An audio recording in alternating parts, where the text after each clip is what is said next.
একটি গাছের পাতা ফুটিয়ে গোসল করলে অ্যালার্জি চুলকানি চিরতরে বিদায় হয়ে যাবে। আমাদের অনেকেরই অ্যালার্জি চুলকানির সমস্যা আছে এবং ম্যাক্সিমাম মানুষের চুলকানি ঘাপাচড়া বেশি হয়ে থাকে। বর্তমানে অনেক জায়গায় পানির সমস্যার কারণে এই সমস্যাটা বেশি হয় এবং অনেক খাবারের কারণে এই সমস্যাটা হয়ে থাকে। অ্যালার্জি চুলকানির সমস্যা ম্যাক্সিমাম মানুষের রয়েছে।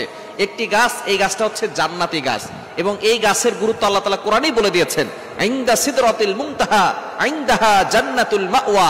আল্লাহ পাক রব্বুল আলামিন নিজেই এই কোরআনের কারিমের ভিতরে এই গাছের কথা বলে দিয়েছেন। এটা হচ্ছে 7 আসমানের উপর একটি গাছ রয়েছে। হযরত জিবরাইল আলাইহিস সালাম কিন্তু 7 আসমানের উপরে সিদরাতুল মুনতাহা থাকেন, সেখানে একটি গাছ রয়েছে। এই গাছের কথা আল্লাহ তাআলা নিজে বলে দিয়েছেন, এটা হচ্ছে জান্নাতি গাছ। এবং নবীজি সাল্লাল্লাহু আলাইহি ওয়াসাল্লাম যখন এখানে গিয়েছিলেন তখন তিনি এই গাছটা দেখেছিলেন। এই গাছটা হচ্ছে বড়ই গাছ। কিভাবে খাবেন, কিভাবে আপনি গোসল করবেন এটা বলে দিচ্ছি।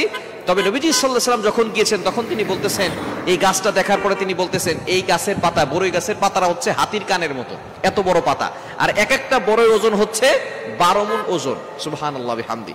সুতরাং এই গাছটা হচ্ছে জান্নাতি গাছ। এই বড়ই গাছের কিন্তু অনেক গুণাগুণ রয়েছে, এটা আমরা অনেকেই জানি না।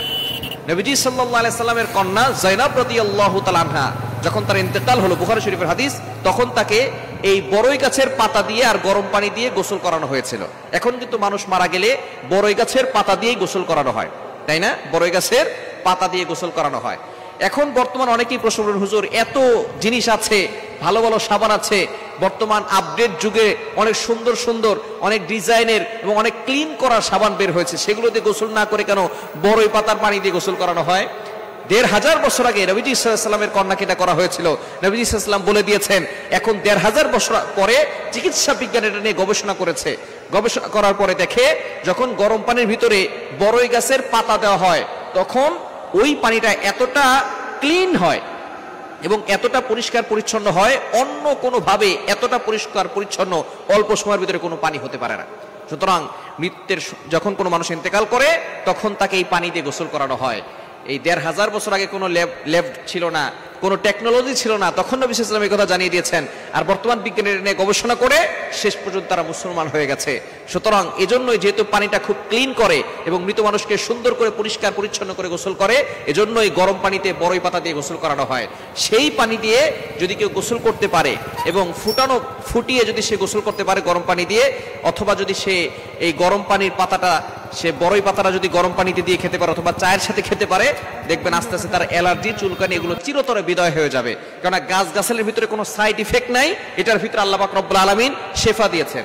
একটা সময় ছিল কোনো চিকিৎসা ব্যবস্থাপনা ছিল না, যারা চিকিৎসা করতো তারা এই গাছগাছালি দিয়েই করতো, তারা গাছগাছালি দিয়ে করতো, কোনো ওষুধ ট্যাবলেট এগুলো ছিল না, এই গাছ দিয়ে তারা ওষুধ বানাতো।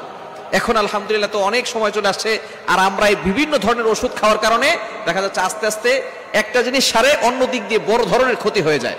এজন্য গাছগাছালি দিয়ে যদি চিকিৎসা করতে পারেন তাহলে অনেক বেশি ভালো হবে এবং শরীরে কোনো সাইড এফেক্ট হবে না, পার্শ্ব প্রতিক্রিয়া হবে না, আপনার রোগ আস্তে আস্তে দূর হয়ে যাবে। আল্লাহর প্রতি ভরসা রাখবেন। সুতরাং যাদের অ্যালার্জি আছে, চুলকানি আছে, তারা এই গরম পাতাটাকে, গরম পানি, বড়ই পাতাটাকে গরম পানি দিয়ে ফুটিয়ে তারপরে আপনি কুসুম গরম পানি যখন হবে তখন এটাকে দিয়ে আপনি গোসল করে নেবেন।